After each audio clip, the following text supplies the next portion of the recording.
जैसे कि आप सभी जानते हैं, सच की हमेशा जीत होती है और हमारी एक छोटी सी प्रयास आप तक बड़ी खबर पहुंचाती है। तो स्वागत करते हैं आप सभी का STS न्यूज़ चैनल पर। आगे बढ़ने से पहले आप इस वीडियो को लाइक और चैनल को सब्सक्राइब जरूर कर ले और साथ में बेल आइकन भी प्रेस कर ले। चलिए बढ़ते हैं खबरों की।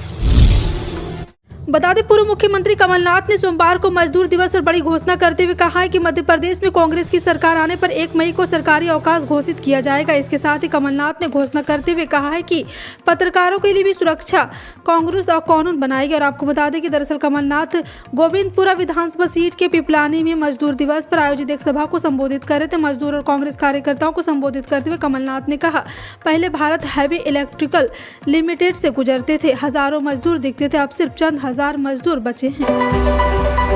सुप्रीम कोर्ट ने छत्तीसगढ़ सरकार को बड़ी राहत दी है। कोर्ट ने सरकारी नौकरी और आरक्षण में 58% आरक्षण बरकरार रखने का आदेश दिया है। हालांकि सुप्रीम कोर्ट की ओर से यह अंतरिम राहत है। कोर्ट इस मामले में सुनवाई करेगा। दरअसल इससे पहले 2022 में छत्तीसगढ़ हाईकोर्ट ने भूपेश बघेल सरकार के आरक्षण का दायरा बढ़ाकर 58% करने के फैसले को असंवैधानिक बताते हुए इस पर रोक लगा दी थी, लेकिन अब सुप्रीम कोर्ट ने हाईकोर्ट के आदेश को पलट दिया। कांग्रेस नेता राहुल गांधी ने सोमवार को प्रधानमंत्री नरेंद्र मोदी पर निशाना साधते हुए कहा है कि उन्हें यह समझना चाहिए कि कर्नाटक चुनाव उनके बारे में नहीं है। राहुल गांधी ने प्रधानमंत्री के इस आरोप को लेकर यह बात कही कि कांग्रेस की ओर से उन्हें 91 बार अपशब्द कहे गए। राहुल गांधी ने प्रधानमंत्री से कहा है कि उन्हें अपने बारे में बात करने के बदले कर्नाटक में भारतीय जनता पार्टी की सरकार के काम और भविष्य की योजनाओं के बारे में चर्चा करनी चाहिए। उन्होंने यह तुमकुरू जिले में एक चुनावी सभा को संबोधित करते हुए कहा है। मनी लॉन्ड्रिंग केस में राष्ट्रवादी कांग्रेस पार्टी नेता नवाब मलिक को सुप्रीम कोर्ट से राहत नहीं मिली है। सुप्रीम कोर्ट ने मेडिकल आधार पर नवाब मलिक की जमानत याचिका पर सुनवाई से इनकार कर दिया है। कोर्ट ने कहा है कि बॉम्बे हाईकोर्ट इस मामले में मंगलवार को सुनवाई करेगा। अगर हाईकोर्ट सुनवाई नहीं करता है तो याचिकाकर्ता फिर से शीर्ष अदालत आ सकता है, लेकिन फिलहाल हाईकोर्ट को ही जमानत पर फैसला लेने दे। केंद्र सरकार ने आतंकवादी गतिविधियों पर एक बड़ी कार्रवाई करते हुए 14 मोबाइल मैसेजिंग एप्लीकेशन पर प्रतिबंध लगाया है। ये ऐप कथित रूप से जम्मू कश्मीर में आतंकवादी समूह द्वारा इस्तेमाल किए जा रहे थे। इसके जरिए आतंकवादी समूह अपने समर्थक और ओवरग्राउंड वर्कर के साथ संवाद करते थे। इतना ही नहीं, पाकिस्तान से निर्देश प्राप्त करने के लिए भी इनका उपयोग किया जा रहा था। सूत्रों ने यह जानकारी दी। प्रतिबंधित ऐप में क्रिप्टोवाइजर, एग्निमास, फेस मीडिया, फायर ब्रेयर और बीचैट जैसे कई है शामिल। कर्नाटक विधानसभा चुनाव 2023 को लेकर बीजेपी ने अपना घोषणा पत्र जारी कर दिया है। बीजेपी ने कर्नाटक की जनता को लुभाने के लिए कई तरह के वादे किए हैं। बीजेपी ने अपने घोषणा पत्र में कहा है कि BPL परिवार को हर साल 3 गैस सिलेंडर फ्री दिए जाएंगे और गणेश चतुर्थी और दीपावली पर सिलेंडर दिए जाएंगे और हर नगर निगम के प्रत्येक वार्ड में किफायती गुणवत्ता वाला नगर निगम के योजना और अटल आचार संहिता केंद्र प्रोत्साहन योजना के तहत BPL परिवार को हर दिन आधा किलो नंदिनी दूध और हर महीने 5 किलो श्री अन्य राशन किट दी जाएगी। फिल्म द केरल स्टोरी पर शुरू हुआ विवाद अब बढ़ता ही जा रहा है। फिल्म द केरल स्टोरी पर कांग्रेस सांसद शशि थरूर द्वारा आपत्ति जताई गई थी।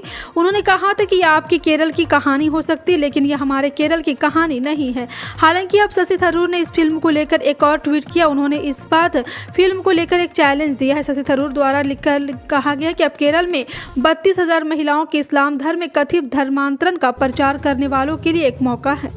पूर्व सांसद आदिवासी नेता नंद कुमार साय कांग्रेस में शामिल हो गए। PCC अध्यक्ष मोहन मरकाम ने साय को कांग्रेस की सदस्यता दिलाई। इस दौरान राजीव भवन में मुख्यमंत्री भूपेश बघेल, वन मंत्री मोहम्मद अकबर, प्रेम साय सिंह टेकॉम, अनिल भेड़िया, सत्यनारायण शर्मा समेत कांग्रेस के कई नेता मौजूद रहे। और साथ ही साथ आपको बता दें कि नंद कुमार राय एक बार फिर से कांग्रेस में शामिल होकर ये साबित कर चुके हैं कि बीजेपी किस तरह की पार्टी है। ऐसे नंद कुमार ने आज कांग्रेस सदस्यता ली है। इसके लिए उन्हें बधाई देता हूँ। वह सच्चे आदिवासी नेता है। यूक्रेन के बाखमुत में जंग लड़ रही रूस की प्राइवेट मिलिट्री वैगनर ने गोला बारूद की कमी होने की शिकायत दर्ज की है। प्राइवेट मिलिट्री के मालिक और पुतिन के करीबी येवगेनी प्रिगोजिन ने कहा है कि उनके लड़ाकों के पास हथियार नहीं है। इससे यूक्रेन का अगला हमला उनके लिए घातक साबित हो सकता है। प्रिगोजिन ने ये बात कही है पत्रकारों से। और साथ ही साथ आपको बता दें कि वैगनर चीफ प्रिगोजिन ने कहा, हमारे पास केवल 10 से 15% गोला बारूद बचा हुआ है। प्रधानमंत्री नरेंद्र मोदी ने सोमवार को माइक्रोसॉफ्ट के संस्थापक बिल गेट्स के लिए ट्वीट किया है और मन की बात कार्यक्रम के 100वें एपिसोड पर दी गई बधाई के लिए आभार जताया है। और साथ ही साथ आपको बता दें कि दरअसल बिल गेट्स ने रविवार को हुए मन की बात के 100वें एपिसोड को लेकर PM मोदी को बधाई दी थी। इसे लेकर ही प्रधानमंत्री ने अब गेट्स को जवाब दिया है। उत्तर प्रदेश नगर निकाय चुनाव में समाजवादी पार्टी को लग रहे झटके थमने का नाम नहीं ले रहा है। अंतिम समय प्रत्याशियों के दल बदलने की भी घोषणा है। परेशानी से भी जूझ रहे हैं। अखिलेश की पार्टी को फर्रुखाबाद में तगड़ा झटका लगा है। मुलायम सिंह यादव के बेहद करीबी रहे पूर्व मंत्री नरेंद्र सिंह यादव अपनी बेटी और बेटों के साथ भाजपा में शामिल हो गए। बताया जा रहा है कि नरेंद्र सिंह यादव निकाय चुनाव में टिकट बंटवारे को लेकर नाराज चल रहे थे। डिप्टी सीएम ब्रजेश पाठक ने नरेंद्र यादव और उनके बेटे बेटी को समर्थकों के साथ भाजपा की सदस्यता दिलाई। आईपीएल 2023 का रोमांच इस वक्त चरम पर है। दर्शकों को रोज एक से बढ़कर एक मुकाबले देखने को मिल रहे हैं। आईपीएल के 16वें संस्करण में इस बार गेंदबाजों की सामत आ रखी है। बल्लेबाज उन पर कोई रहम नहीं कर रहे हैं। बीते रविवार को पंजाब किंग्स और चेन्नई सुपर किंग्स के मुकाबले में जहां दोपहर में 200 रन बने और चेंज हुए, वहीं शाम को मुंबई इंडियंस और राजस्थान रॉयल के मैच में 200 से ज्यादा रन बने और चेंज हुए हैं। और इस सीजन आईपीएल में अब तक सबसे ज्यादा 200 या उससे अधिक स्कोर बनने का रिकॉर्ड हो गया है। गुजरात के लोगों को कथित रूप से ठग कहने के मामले में बिहार के उप मुख्यमंत्री तेजस्वी यादव की मुश्किलें बढ़ती हुई दिख रही है। अहमदाबाद के मेट्रोपॉलिटन के बयान के अनुसार हरीश मेहता का बयान दर्ज किया गया है। Additional chief metropolitan magistrate DJ Parmar से मेहता के बयान को रिकॉर्ड कर लिया। इस दौरान मेहता के वकील कोर्ट से समन जारी किए जाने की मांग कोर्ट ने संक्षिप्त सुनवाई के बाद इस मामले में अगली सुनवाई के लिए 8 मई की तारीख घोषित की। तेजस्वी यादव ने मार्च महीने के आखिर में विधानसभा परिसर में मीडिया से बात करते हुए गुजरात के लोगों के बारे में टिप्पणी की थी।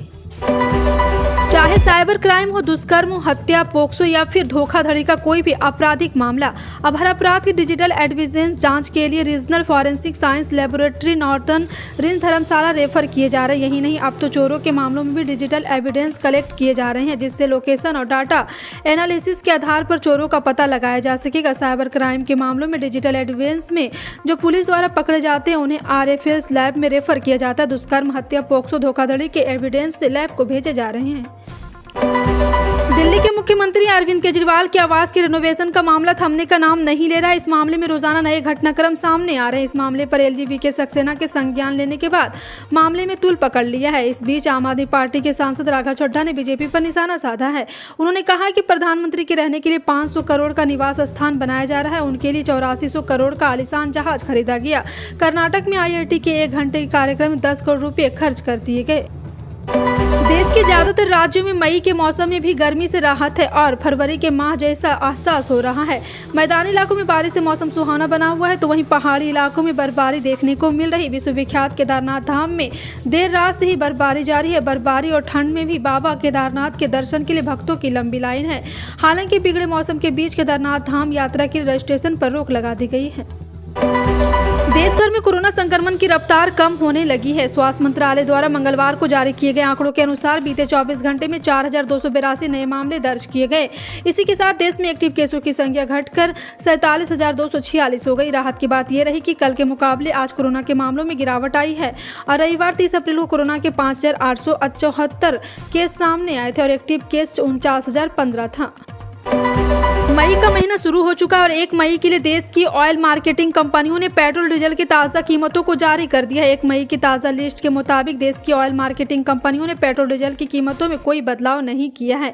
पेट्रोल डीजल की दाम आज भी स्थिर है और यहाँ कोई बदलाव नहीं किया गया है। बता दें कि देश में 22 मई के बाद से पेट्रोल डीजल की कीमतों में कोई बदलाव नहीं हुआ है। क्रूड ऑयल के सस्ते और महंगे होने के बाद भी पेट्रोल डीजल में कोई असर नहीं हुआ है।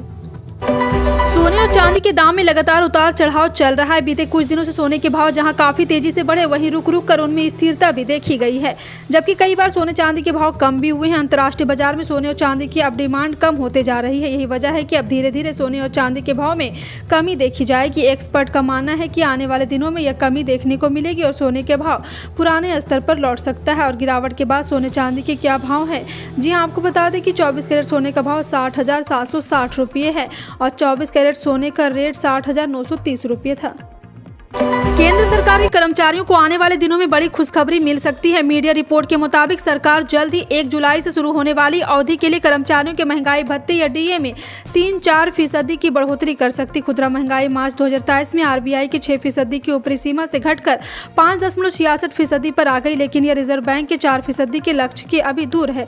इसलिए महंगाई बरकरार है। सरकार बढ़ती महंगाई को ध्यान में रखते हुए कर्मचारी और पेंशन भोगियों को DA और DR देती है। आने वाले दिनों में बिजली के रेट बढ़ना तय है, क्योंकि वित्त वर्ष 24 के लिए कई राज्य पहले ही नए टैरिफ ऑर्डर लेकर आ चुके हैं और उनमें से कुछ ने टैरिफ बढ़ा दिए। हालांकि बिजली उत्पादन खर्च में संभावित वृद्धि के साथ साल के दौरान टैरिफ में और बढ़ोतरी हो सकती है। बिजली का उत्पादन करने वाली कंपनी महंगे आयातित कोयले को लागत और कोयले के ट्रांसपोर्टेशन में लंबा रास्ता तय कर रहा है। बिजली की दरें कुछ राज्यों में बढ़ रही और आने वाले दिनों में बढ़ने की उम्मीद है। सितंबर अक्टूबर 2021 और अप्रैल मई 2022 में कोयले के संकट के बाद केंद्रीय ऊर्जा मंत्रालय ने इस साल की शुरुआत में सभी बिजली उत्पादन कंपनियों को सितंबर तक अपनी आवश्यकता के 6% तक आयातित कोयले को मिलाने का निर्देश दिया था। और साथ ही साथ आपको बता दें कि इसके अलावा पूर्वी राज्यों में पश्चिम भारत में यूजर प्लांट तक कोयले की ढुलाई के लिए रेल शिप रेल मार्ग के उपयोग से भी लागत में वृद्धि हुई है। फिलहाल आपका इन सभी खबरों पर क्या कहना है, कमेंट सेक्शन में टाइप करके जरूर बताएं। इसी तरह की पल पल की अपडेट जानने के लिए जुड़ रहे हैं आप अपने NTS न्यूज चैनल से। मिलते हैं अगली बड़ी खबर में, तब तक के लिए जय हिंद।